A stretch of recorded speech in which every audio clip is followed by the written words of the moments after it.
Hello, I'm Julia Cordova. Thank you so much for subscribing to my YouTube channel. I really appreciate it. So today I thought we would talk about charts and within the context of those charts, market psychology.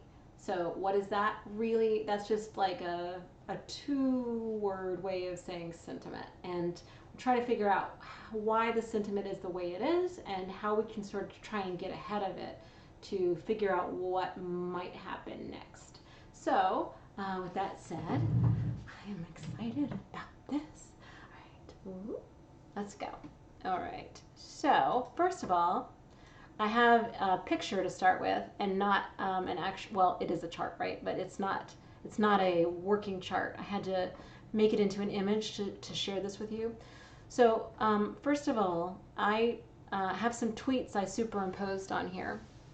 And I had actually done an interview right around here with Confessions of a Market Maker. I'm going to play part of that for just a second, because what I talk about there is that I had actually started to be bearish on the market, because you're going to read these tweets and you're going to think, oh my God, she's nailing it left and right. But I want to be perfectly upfront with you.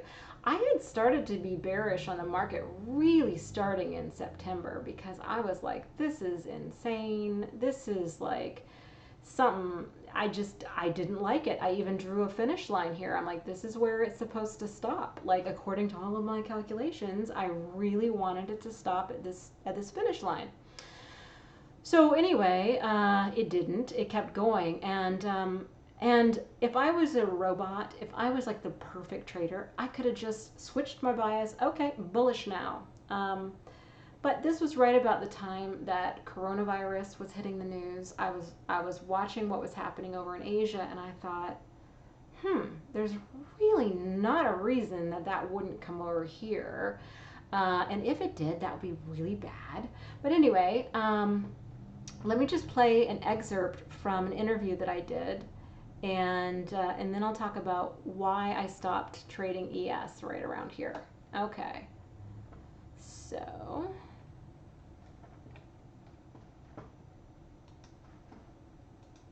I wish I could not be biased, but I'm so biased. So I just try to trade in the direction I think the things that I am most confident in are going. So this actually, I should mention. So this was from February 13th, right? Right before the market went down. But we didn't really have a clue. I mean, we really hadn't had a drop yet. And I could be wrong, but I'm not wrong. But I could be wrong, and that's just what I do. I wasn't wrong. And that way I don't get because before, Yes. if I were just starting out, I would have kept doubling down on my bear bets. I mean, I know I would have. I've been like, coronavirus, well, that's bearish,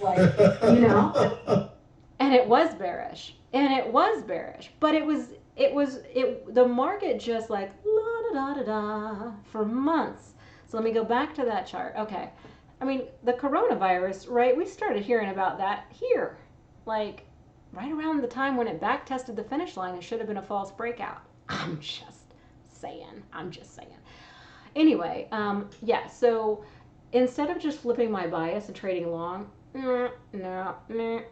And because all I would ever want to do is short the crap out of the market, but it kept going up and up and up and up and up and up and up, right? So, and I've talked about how to scale in if you're trying to catch a trend change, but my gosh, how many different scales would have been wasted here? So anyway, I tweeted on February 24th. I realize it's hard to see this, but I was trying to get the tweets the size where I could put them in the image so you could see. And that was this day, right? This day. I don't exactly know what time it was, but I basically said, how many civilians called you today to ask whether or not they should jump into the market? I'm on the phone with the third one trying to talk them down. I had every person I know calling me. Well, it knows I trade, right? Calling me and saying, oh, is this our opportunity? Is this our opportunity? And I'm thinking, no, don't do that. So I told them no. 2 out of 3 of them listened. Anyway, and the ones I was able to talk down did not buy, and then it just sort of went straight down. Now, you're familiar with Eric's all in. That's when Eric basically said, and it was right here on this dragonfly, that, you know, hey, it's a great time to go all in. And then it was just a perfect bear flag after that. And now, I had mentioned in a couple of previous videos that I wanted to add a line for when Eric deleted the tweet. What is happening? I didn't have to add a line, guys. This line was already here. It was actually on this day right here. Right here is when he deleted the tweet. What is happening? What is happening? So I just changed a line that was already there to yellow. So now we know. In case at some further point, you know, we need a line. That's a good line. That's a great line. So anyway, he actually deleted that tweet right here, and then on March 23rd, which is this day, this upside down dragonfly. I don't know what it's called. It's an upside down dragonfly. I don't know. Anyway, I basically said, you know, I told my trigger happy friends not to buy the first 1K drop. That was here. And now I told them today looks good for a bounce. And both times they're like, are you insane? And I was like, yep, yes, I am. That was pretty good timing. That was very good timing. And then I drew in the meow line for when a lot of people were calling the top of the dead cat bounce. And I don't know how I quite knew that it wasn't a dead cat bounce.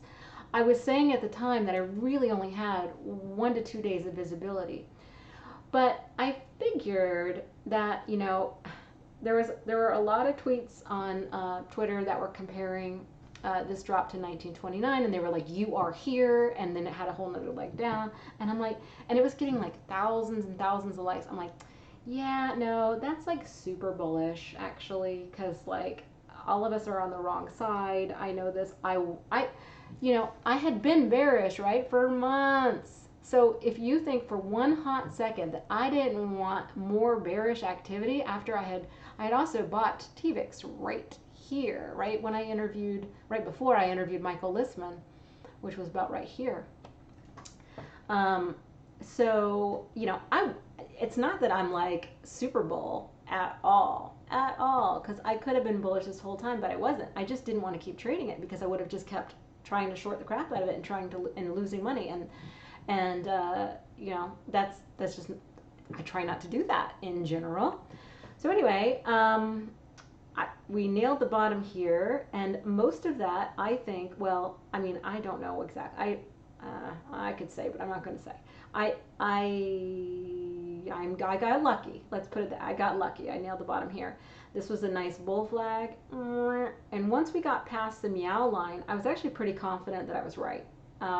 Then I had a discussion with somebody right about here about whether or not it would be a V-shaped recovery, and they're like, nope, can't see it. I'm like, yep, neither can I.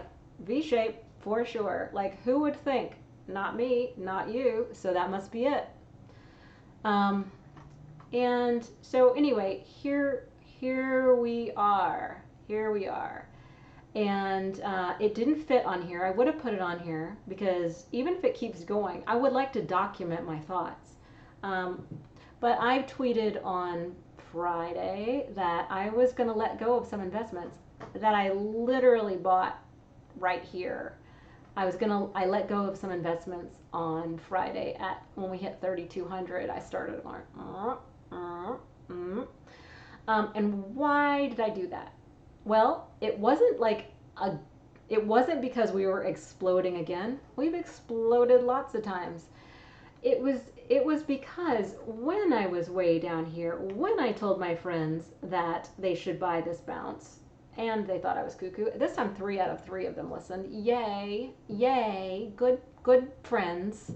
I'm the good friend. They're like hanger honors. No, I'm just kidding. They're really good. Anyway, I told them, I said, now if it gets to 3,200, I need you to take profit. I need you to take some profit.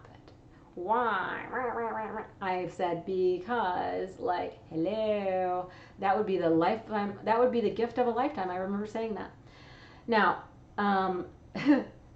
now, I sold these things, I sold these investments like, I don't know, 0.5 market days ago, and I already am having FOMO. Like, I'm already like, oh no, it's going to 3,600 and I'm going to miss out. Hi, we caught this whole thing. But the fact that I'm having FOMO already, Uh, not a bullish sign. Not a bullish sign longer term, not at all. So let's go to the actual chart. There we go. And let's talk about the weekly first. Okay, so in the weekly, we're above resistance. This candle doesn't look toppy at all.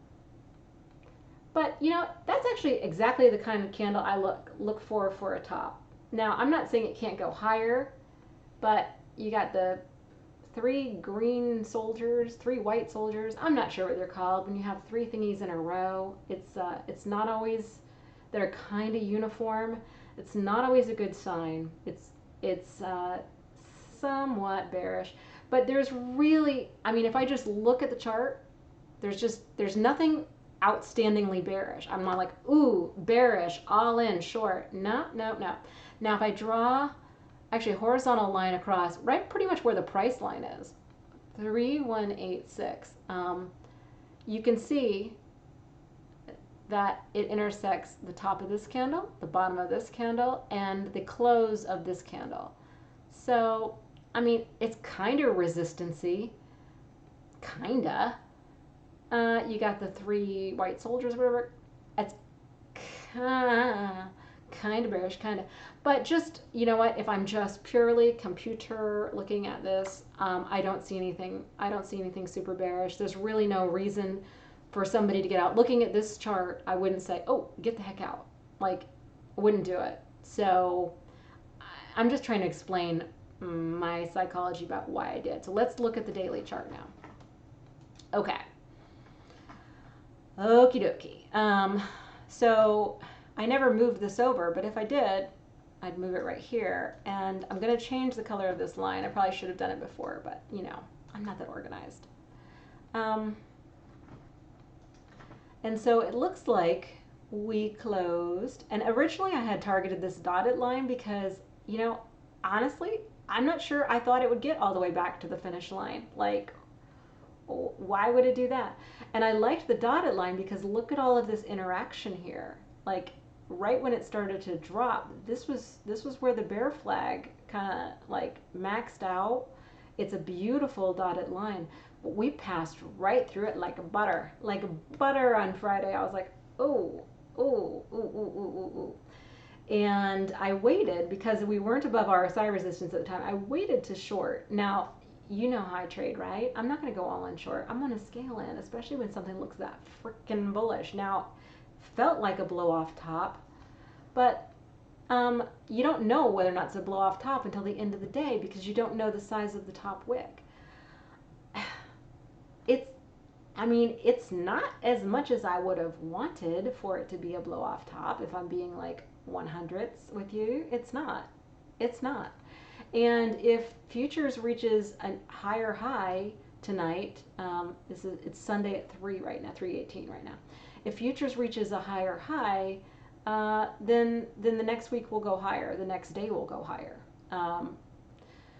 probably. But you know, right now it's still possible that this is a false breakout above the finish line. We're going to have to see. It is eking above RSI resistance. So the net is this bearish? No. No, it's not. Is it bullish? Technically speaking, it looks bullish. But now I thought about what would screw the most people. There are a freak ton. I almost said a bad word. See, I don't really curse that much in real life, like just a little bit. Anyway, there are a freak ton of bulls right now, and they are some cocky mofos on Twitter. Like they have just like not stopping until at least until we close this gap and new all-time highs and 3,600 and blah blah blah blah. I'm like, okay. They're also the same ones who last week told me to focus on price action. Like that's what I've been doing. That's what I've been doing. I mean, a lot of times when someone tells you you can't lose, just go long. Ooh, that's bad. Now, so there's a lot of those people on Twitter, and there's a lot of those people everywhere. There's also, though, I read a tweet from Canadian Soccer Mom about the fact that the most crowded trade, well, I don't know, I agree that's the most crowded, but a very crowded trade is a lot of bears who, although I'm sure they'll tell you that they've exercised patience, no. I, as the perma bear that I am, I have exercised patience. Like, I really didn't even start to go, until we got to this pink line, and then I started, like, I'll stay bullish because it got above, it back tested it, but I don't like it.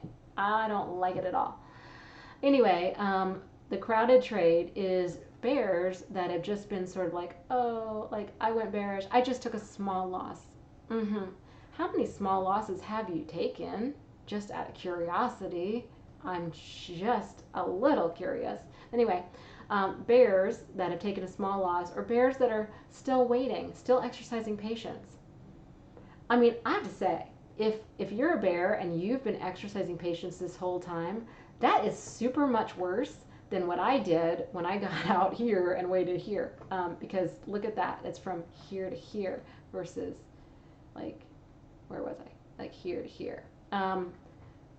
And during this time, I actually, just so you know, it wasn't that I was not trading. It's just that I started trading commodities because, or not started, only traded commodities because, like, at least I could know what was happening in oil and gold and silver. Like, like, I don't want to say they're easy, but at the time they were the easy trade. Right now, this has been the easy trade. Actually, this has been like, I almost didn't want to update it on a daily basis. I'm like, bullish, bullish, bullish. And I mean, even if you look at my what would a bad trader video do, like I literally called out exactly what happened here. Like it was telegraphed, it was obvious. To me, this is the time when if you have been long for some period, I don't know if you got long with me, but if you have been long for some period of time here, in my opinion, now is a great time to exercise some hedges or, to skadoot out just a little bit, skadoot. Doesn't mean you can't scalp up during the day or, that kind of thing. It's just, and it could just keep going. It could. Because and I'm going to just say, one scenario is it could back test this finish line. And if it does, and it's this nice successful back test, really, I don't have a lot. You know how many lines I love, right? I don't have anything going on until 33.12, which is the bottom line for the gap. And, it's possible it hits that, comes back down. But anyway, back to my train of thought. The thing that I think would screw the most people is what if? Maybe it bounces a little bit here. I don't know. But what if it starts to take a turn? What if it comes back down and either back test this blue line or this pink line? That would have every bear who had been exercising caution all this very time frothy. They would be frothy. They would be like, hey, I told you losers, that was a blow off top, blah, blah, blah, blah, blah. Then what I could see happening is to screw those people, because they wouldn't be like, let me just put in a third and see what happens and then add on a back test. They're just gonna go, yes, finally. So to screw those people, I could see it going right back up and maybe hitting it again, and then I think down. So the two scenarios would be that it keeps on going, or it gets bears a little frothy here. I told you it was a blow off top, and then quiets them down again. And then of course then they think to themselves, crap. Of course they'll tell you, oh, I closed at the very lows here. Anyway, I can see it coming right back up and then maybe back to Eric's line. Let's see. But I think that would be the scenario that would screw the most people. We shall see. Okay, now let's talk about gold. Oh boy. So I did say we were at a price support here, and I said it better hold. It did come back because it was both the gap lines and the rocket line here. It's still like right around here. Let me move that out of the way. Okay. And I said it better hold. It still dipped below that. Gave us one more buying opportunity. I did have this marked, I'm pretty sure. Anyway, it gave us one more buying opportunity if you're looking to get long. But yeah, I don't know what's going to happen. We've got the good news for bulls is that we've got some bullish divergence here with RSI. The bad news is that the way that gold trades, in my experience, is that it generally, just very generally, takes 3 points of divergence on the 4 hour. And it doesn't mean that it doesn't sometimes turn around after 2. It's just after 3, I'm like, oh yeah. So if it were to come down here and have another point of divergence, that to me is so easy. What an easy scalp that would be. That's like easy peasy. But ultimately, it's still consolidating. I think Adam called it random and volatile. Something in volatile. I thought it was just the hottest like phrase I'd ever heard. But it's really still consolidating. It will be very bearish below this key line, but ultimately it's just sort of, I mean, zigzagging. We'll see what happens. We'll see if it can go back and retest the 1707 line, or if it just keeps going down. And if it does keep going down, I do hope that there's another spot of divergence, because that would be easy. That would be a really nice entry. And then I would probably go all 3 scales in, because this has been a pretty freaking bullish thing. And then I would just take some off, like when we got to resistance, and set the rest to break even. That would be a beautiful, easy, wonderful trade. I would love that to happen. I don't know that it will, but I would love for that to happen. The other thing I will do is when it gets back above this 1753, take a look at it and see whether or not it'd be worth also buying the breakout there. So those are sort of the 2 scenarios that I'm looking at. Either another round of bearish divergence or bullish divergence if we get it, or breakout above the 1753.40. Okay, let's look at silver. So last week I had said, what if it goes back to the key? Will I be tempted to buy it? Yep. Will I buy it? Nope. And that is what happened, right? I also thought, I hoped that it would just keep going, and it started to, but it just didn't have the follow through. So the next day it just couldn't hold that rocket line. It just sliced through it, and I knew that was bad.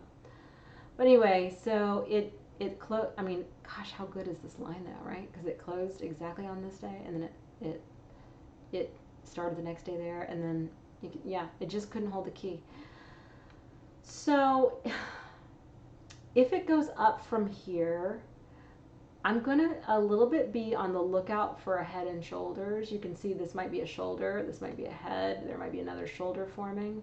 The other thing it could do is it could come back down to this top magnet line and bounce potentially, and I would like it definitely to do that, because the other thing it could do is and the head and shoulders I just pointed out would have a diagonal neckline.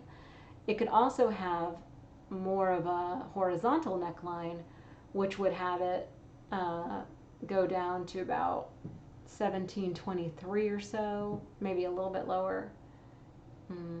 Yeah, maybe, well, 1720-ish. Okay, 1720-ish. And then bouncing up again. And if it did that, I'd be worried. Now, if it went straight down, and perhaps even instead of, I mean, the magnet lines are very important. Why? Because since the beginning of time, since right around here is, since right around here is when I drew in the magnet line, or not magnet lines, but when I drew in the magnet really has been the breakout zone. It broke out, and it retested the magnet lines, came out again, and then the magnet lines weren't, because they'd been tested so frequently, just the same way that gold is testing all the resistances, then the magnet lines weren't as strong anymore. But they've been very good up until now. They've been excellent, actually. So I will say that if it flushes down to this key line here, or not key line, this is the gift line. If it flushes down to this gift line, it's going to start to look like a megaphone, and that's going to make me a little happier. So I think personally the most obviously like buy it, buy it, buy it thing would be for it to crash some more and get back down here, and then I'm going to buy it again. Otherwise, I probably will take a stab at it here, but and I hope it does get there. And it did get supported by the MA, so maybe it doesn't, but like I said, if it gets back to this key line, I'm just going to make sure, is it a Head and Shoulders? It could possibly be. Maybe it'll keep going. I don't know. But I'm going to have to just watch RSI. This was a fakey breaky a little bit. Like, I was actually really pleased that the key held up for these 2 days, because I was like, ruh-roh, what if this was all just a fake breakout above this 1850 level? Like, that would be very bearish. And that's another reason, like, yeah, hope it goes down here, because then at least we'll get the megaphone activity. But anyway, I'll watch it, and I will alert you if I see something that I'm going to buy. Because it has to, the trick for me is it has to line up with RSI as well as price. But I'm still very bullish. It doesn't look bearish to me. Like, if you just look at this, this is not bearish yet. That's not bearish at all. It's just that, I'm just, and it's not like this inverse Head and Shoulders worked out, right? Like, come on. Like, all I had to do was get above this level. Just couldn't hold it. Anyway, so not, sometimes the shapes work out, sometimes they don't. Sometimes they don't. But we'll be watching. I'll be watching. Okay. Now, let's talk about oil. Here's the weekly chart. Ay caramba. Let me just get rid of those. Okay. I mean, when I think back to the day that I was like, long oil, pray for me. Like, if I had just held that, I'd be super rich right now. I'd be like richer than rich. I mean, I got profit, right? But I'm like, oh, it scared me out of it, because my broker's like, you can only exit this trade at this time. You cannot enter new trades. I was like, what? Why?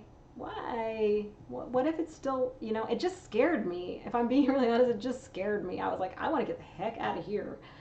Anyway, we are approaching, if you see the Head and Shoulders I drew a while back, we are approaching the neckline, which would be 42.61. I know that some news came out over the weekend that could potentially be bullish.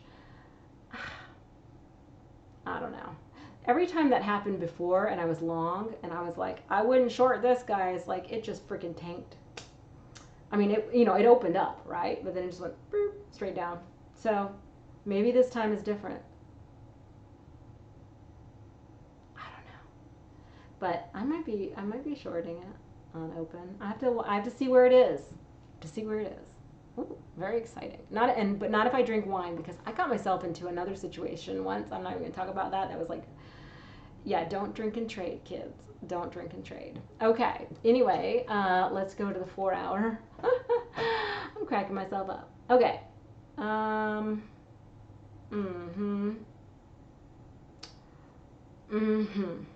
So we had some divergence way back when, and we did get a little dip.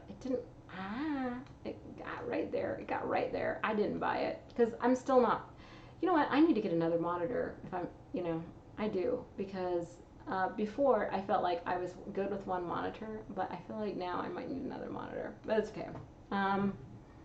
That's okay, because I've started to watch my trash TV. Probably should get a television. Yeah, anyway, or I'll use my iPad. Never mind. Okay, that was just me thinking out loud. Okay, so what's happening here now? If there's not a lot of lines here, guys, I did draw in another one. You probably didn't recognize it, like, because not that you've seen my 4 hour chart that much. But there's just, my point is, there's really not a lot of resistance here. So if it does gap up, maybe it does keep on going. I don't know, but I will say, if you look at this, looks like we have a potential double top on RSI. I don't know. See, I'm glad I didn't go short into the weekend, actually. But you can see prices from here to here is higher, but RSI is about the same. So we'll have to see. I mean, I'm not a fundy, but if it does open up higher, we'll see if it. I added this in too because I realized I hadn't really been adding lines to my chart because I was, the setup that I liked was coming back down to this gap, like, and then I go long. That was my setup, right? Like, do I want to short it now? Actually, I do want to. I do. I do. I do. I do. I'm bad. I'm a bad girl. But anyway, it still hasn't filled this initial gap. Okay. Oh, I should draw that in. That's a good one. All right, and put on my little thing. Yeah. Okay. Actually, it's this.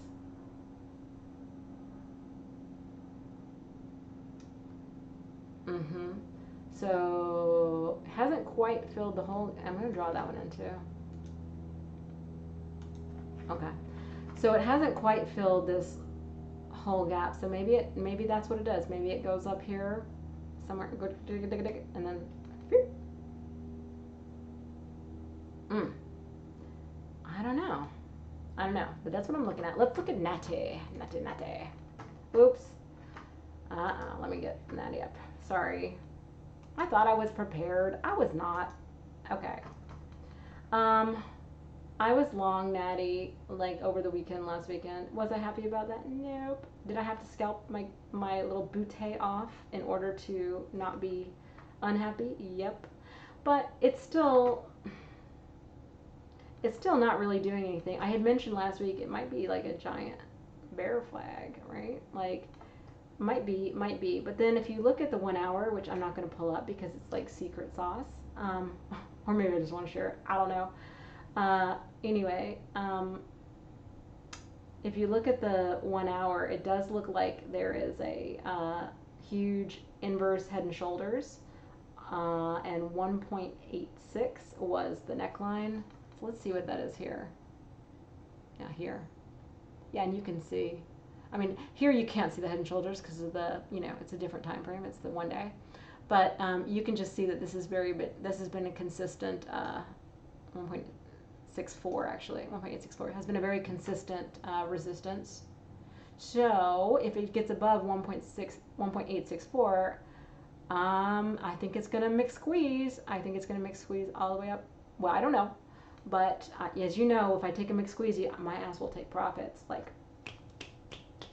at least some part profits right away. But I think it is gonna mix squeeze if it get above 1.864. Alternatively, if it gets below this pink line,